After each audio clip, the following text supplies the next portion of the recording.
Good afternoon from Los Angeles. You're listening to the Top Producers Real Estate Podcast. Where are you at in your business? Doesn't matter if you're a beginner or an experienced broker. Where are you at? Why aren't you where you want to be? And how can we help you achieve that goal? If you are just starting out, if you're thinking to get into the business, or if you already have a decade or two of experience, you can not only join and learn, you can also contribute.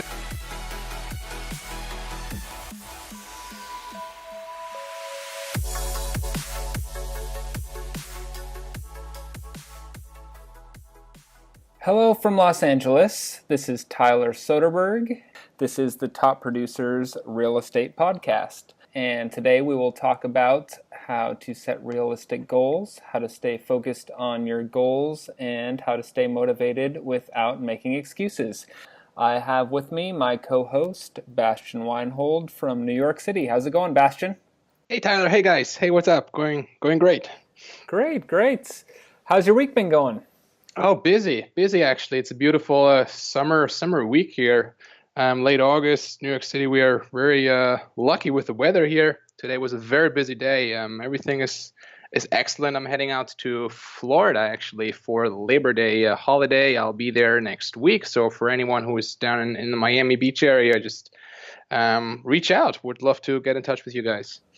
Great. What's the market like in New York City in the summer for everyone? I think it's the rental market is busier than the sales market in New York, right? In the summer? Yeah, Is that right? exactly. Yeah. So my team and I, we do rentals as well, and I can see the rental market is pretty busy, especially right now. This year we have a lot of inventory in the city, and so renters can definitely hunt for bargains, and that's fun for brokers as well, since they have a lot of places to show, and things still move very quickly in the summer. The sales market, on the other hand, everybody's gone. They're up in the Hamptons or traveling in Europe, or just they're just out of town.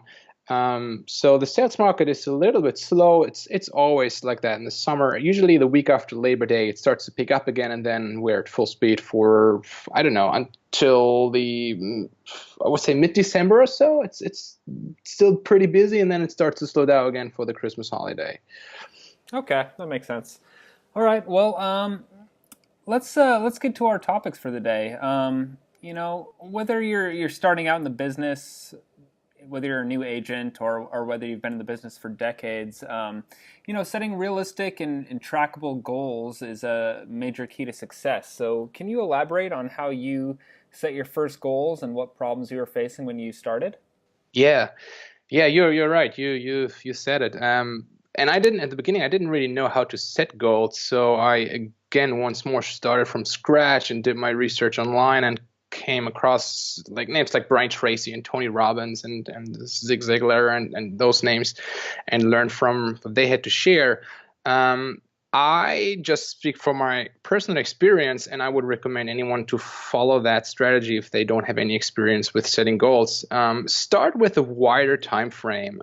For example, I start with 5 years, and narrow it down from there. So start with general open goals and think about what is it you want to achieve within that large time frame, like 5 years. A lot of people and agents I talk to, they start with 1 month. This month I want to earn this and that, and because next month I want to earn 10% more. And that's all great, and that's important, but I believe it doesn't really help you if you don't know what the larger picture looks like and what it is you want to achieve within at least 2 years. So again, I said a 5-year time frame.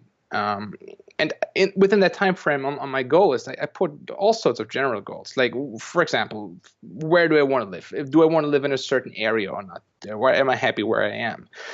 Do I want to lose or gain weight? Or, for example, just random goals.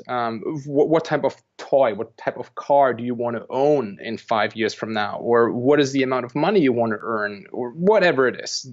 You can see very general goals. But once I have those down, I try to narrow it down a lot. So I then start with each year. So I have 5 years, and I try to narrow down and plan each of those 5 years. And then I narrow it down to each quarter, each month, and then week, and then day. So you can see the pyramid here. I start very large and I narrow it down. I hope that that makes sense. I know it's a little bit difficult to understand if you're not familiar with goal settings, but this really worked for me. And every year, the last week of December, I take a full week where I do nothing else but rewrite and replan and restructure and review my goals for the next year. And this is really helping me a lot to stay on focus and get the things done and get the uncomfortable things out of the way that I know will hit me that I need to take care of. Um, then your other question was about problems, which is very interesting that you mentioned that, because that's something you will face right away, right after you set goals, are like distractions, like anything else. People, friends, sometimes even family that tell you differently, that tell you certain things you don't agree with, that might distract you or throw you off your path from your goals. That can be a big problem. So you need to know how to handle that.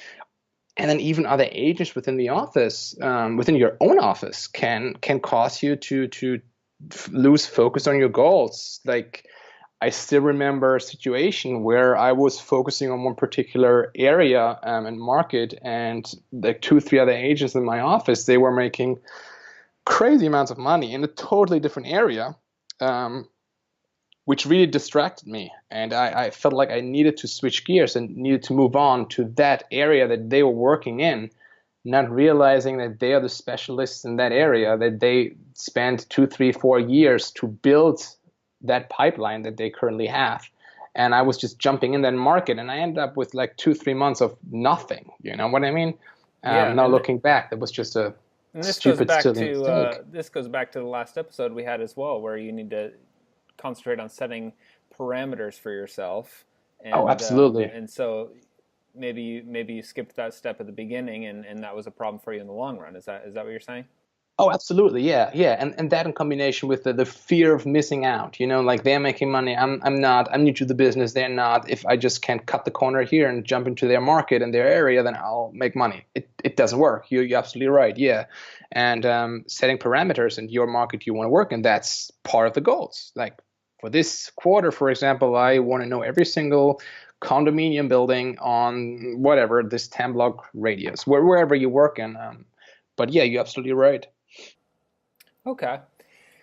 After you set goals for yourself, staying motivated is one of the key factors to get those goals accomplished. What would you recommend agents do to not lose sight of those goals and stay motivated and keep on track? Mm, that's a great question. There are a few tricks that I not tricks, but few things that I do pretty much on a daily basis to remind myself about where I am, what I achieved already, and what is it I still need to accomplish in order to be on schedule with my goals that I set. Um, for example, I always still now I have it here right now. It's very personal, and everybody has their own, and you shouldn't share it unless you want to. And I just have it here. I always carry around a pocket card where I write down my quarterly and long-term goals. It's like 10 each, and I always have it with me. And it's always in my wallet. I always have it.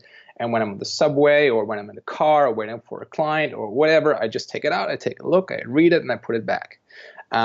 It just constantly reminds me and my mind to just stay focused and look where I am, and maybe I can make a check. And after the next month, I can make another check. And I did that, and I did this, and that's one thing I would recommend. Just have a pocket card with you where you have your quarterly and your long-term goals.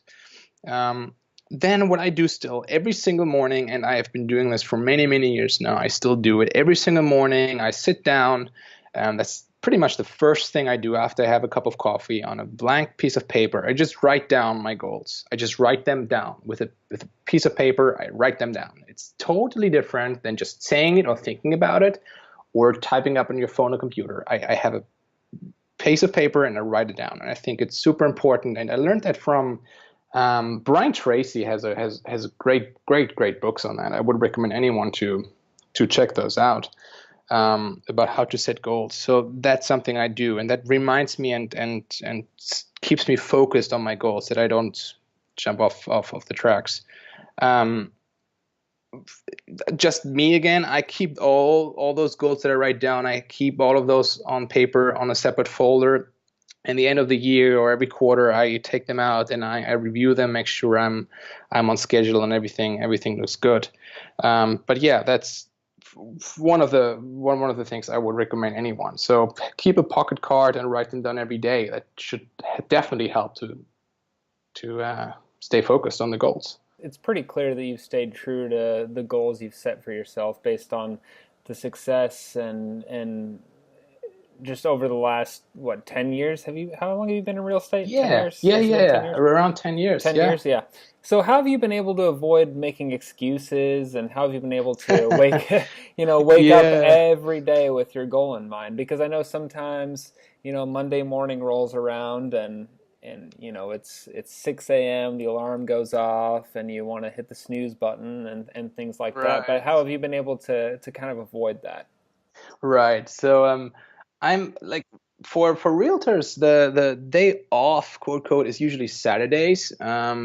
Even though a lot of people work on Saturdays as well. Other than that, there's not really a day off. So you really gotta love what you do.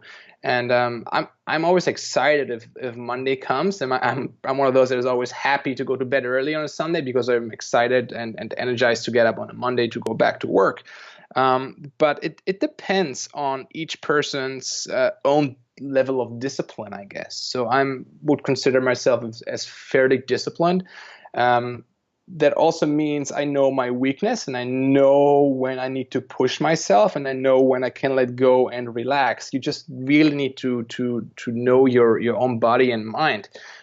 If that for some people that means going to the gym at 5 a.m. because they hate to get up early, they hate to work out, so they do both of those things at once. They get up early and go to the gym at 5. Wouldn't work for me. I love to work out at night, but it all depends. A major key factor, which again I wish I had earlier, was a mentor, a person that checked on me and really, hold me accountable for what I did and didn't do. I still remember my first business coach that I hired. I paid them a lot of money, and I'm looking back, it was too much. But now I'm happy I did. He was great in just keeping me on alert and making sure I did what I told him I would do, and he checked on me every single week until I asked him to check on me twice a week because I really wanted to make sure I stay on schedule. So a personal mentor is something I can highly recommend for anyone who's starting out or who really is in the business already and has a hard time stepping up their game. It really changed my life. Hmm. Obviously, you're in New York City, where you're surrounded by successful people all the time, 24/7. You see people living in penthouses, you see these tall buildings, these skyscrapers, with wealthy people driving to their apartments in limos. Yeah. What about people who live in, smaller towns? They live in they're real estate agents in smaller markets. They live in a town of 40,000 people and they want to become the top agent in their town. I mean, how can they keep themselves motivated when, the people around them might not have the same attitudes as people in New York City? Do you have any advice for that? Yeah, I mean, where I came from, funny that you mentioned that, but where I'm from, it's a small, tiny village in the countryside of Germany. We have 7,000 people living in that village, and no one knows what Manhattan is. I mean, literally. And I came from there, and I made it in Manhattan. So there's definitely a path of doing that, and it depends on what you for yourself defines as success. What does success mean? If it means you make this amount of money, or does it mean you have one client throughout the whole month that you would want to take great care of because you're not comfortable with handling more? It's totally cool. It's just you need to make sure you know what it is. And if you are one of those highly competitive agents that works in a market like Manhattan, that wants to work in a market like Manhattan, but you are in a suburb, for example, with the scenario you just mentioned, I mean, on the internet right now, there are so many ways and so many things you can have direct access to, which is all great. And I would definitely encourage you guys to do that. Go out and go to YouTube and get the energized information, everything you want to get there, and all the TV shows. But then, I mean, just I hate to say it, but through this USA top producers thing, you have access to agents like me. You have access to people that work in the countryside and are successful. You have access to agents that work in major cities like New York City, like myself. You can get energy, you can get advice, you can get whatever it is you need from them. They are here, they are available, and they're happy to talk to you and want to help you. So there's plenty of ways of doing that. I did it the hard way, just moving here, not knowing anything. Yeah, as we talked about in one of the other episodes, I believe. I agree. Yeah, I mean, I worked in New York City with you for a couple of years, and I felt Yeah. every day I felt energized, and I felt. I think a lot of it is feeding off the energy of other people, Oh, and then totally. I moved to Montana to work on a development project for several months. And I did not feel that energy quite as much. I had to really seek out, I was working on a development project, but I needed a couple of realtors to help me with different aspects of the project. And, there were a couple that were very motivated, and I hope to have them on the podcast in later episodes. But the energy was not there, and I felt like you have to motivate yourself a lot more in these smaller markets because it's not as cutthroat. And maybe it's people are just more friendly. I'm not sure, but Right, I agree. Yeah, which comes with pros and cons, and a good example is the speed of email replies. I read exactly. somewhere that the average time for email reply for a top New York City agent is less than 45 seconds. Wow. So if you don't reply within 45 seconds, the chances that this lead will go to another person in New York City, right? This lead will go to another person increase by 70%. So that's just a frightening statistic, right? When I reach out to some people in the suburbs or even my hometown or other parts of the US where I know agents and send referrals to or whatever, I can expect to get a reply with 2 or 3 days. It's just a whole different speed and level of competition, which you need to know what market you're in, and you need to know how profitable and good you can be if you know both sides to the coin. I think that's super important, that you don't think this is the right way of doing it.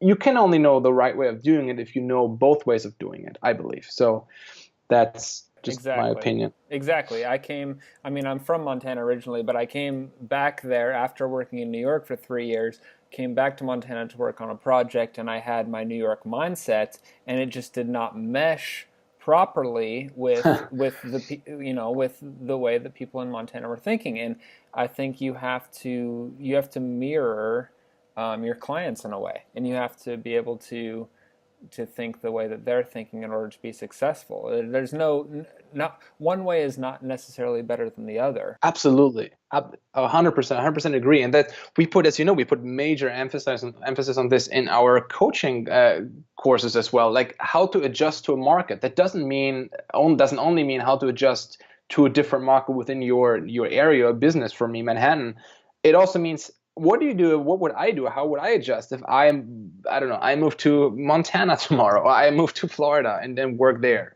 How would I adjust? And I'm pretty sure I could adjust fairly quickly just because I know what to expect already. I know what I have and I know what to expect. So it's just based on experience as well, I think. I totally agree with you there. Exactly. And there's all types of markets in the country, and you know they work very differently. So it's all about understanding your clients, where they're coming from, and what their needs are, and that's what a lot of it comes down to. So. Absolutely. You said a great word, like mirroring your clients. I think is hugely important. Even for me here in New York City, if I have a client that comes from outside of New York or even outside of the US, I have a lot of international clients that come in from Asia or from Europe.